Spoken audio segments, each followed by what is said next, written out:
Okay, so we have seen the structure and the bonding of metals.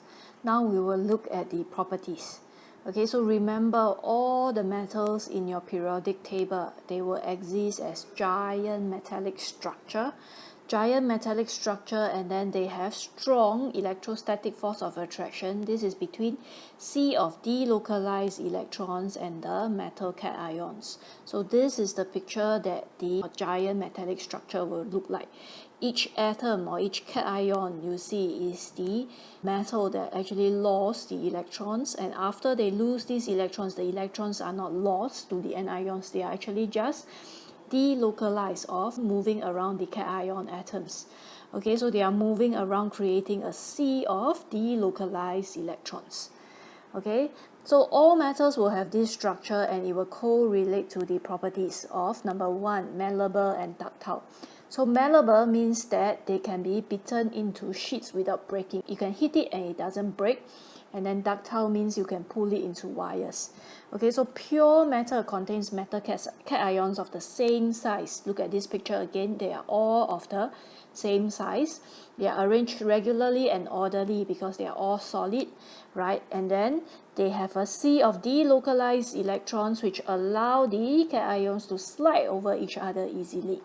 So they are same size, and then they are arranged orderly, regularly with a sea of delocalized electrons that allow the metal cations to slide over each other easily. So the metallic bonds do not break, and then this result in them being malleable and ductile. Okay, the next property that we are going to look at is the high melting point and high boiling point. Remember, this is strong electrostatic force of attraction. So strong electrostatic force of attraction, large amount of energy is needed. Okay, when we describe the electrostatic force of attraction, ESFOA, we always say this is between what and what exactly. So this is between the metal cations and sea of delocalized mobile electrons for metallic bond. And then they have high melting point, high boiling point, and are solids at room temperature. Down the group, the melting point and boiling point will decrease as the atomic radius increase, right? So again, if we use group 1, your lithium, sodium, potassium, right? Li plus, K plus, Na plus, K plus, okay? Lithium is 2,1, sodium is 2,8,1, potassium is 2,8,8,1, the electronic configuration. So down the group, what happens? Right, the atomic radius increase, correct? Because this is 2 shell, 3 shell, and 4 shell.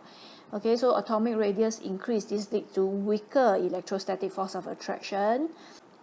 So with weaker electrostatic force of attraction, the melting point and boiling point will decrease down the group over here.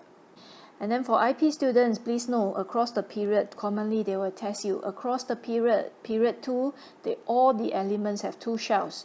So since they have 2 shells, right, by right, their size should be almost the same. But for example, let's look at some examples. We have your lithium and then your beryllium. Okay, lithium is 2,1, this one is 2,2. Okay, so the valence electrons is in the same shell, but what is happening? The attraction, right, is my nuclear charge. Okay, so the attraction gets stronger across the period. Why? Because this one got 3 protons. 3 protons attracting the valence electron in shell 2. Okay, this one got 4 protons attracting the valence electron in shell 2. So even though the distance may seem the same because they are all in shell 2, but this one has 4 protons, this one have 3 protons. Okay, so your beryllium will be smaller. Why? Because they have stronger electrostatic force of attraction. Why do they have stronger electrostatic force of attraction? Because the atomic radius will decrease because there's increased proton charge and the same number of shells. So increased proton charge, same number of shells, these lead to stronger ESFOA, so they have higher melting point and boiling point. The melting point and boiling point will increase across period 2. Okay, last property that we are going to look for metals is that they are good conductors of electricity and heat. Okay, so remember, conducting electricity, I need to have mobile charge carriers. Okay, so in your metallic bond over here again, in your metallic bond, what act as the mobile charge carriers? The C of delocalized mobile electrons. They are free to move and they act as mobile charge carriers to conduct electricity. So the greater the number of valence electrons, the better the electrical conductivity.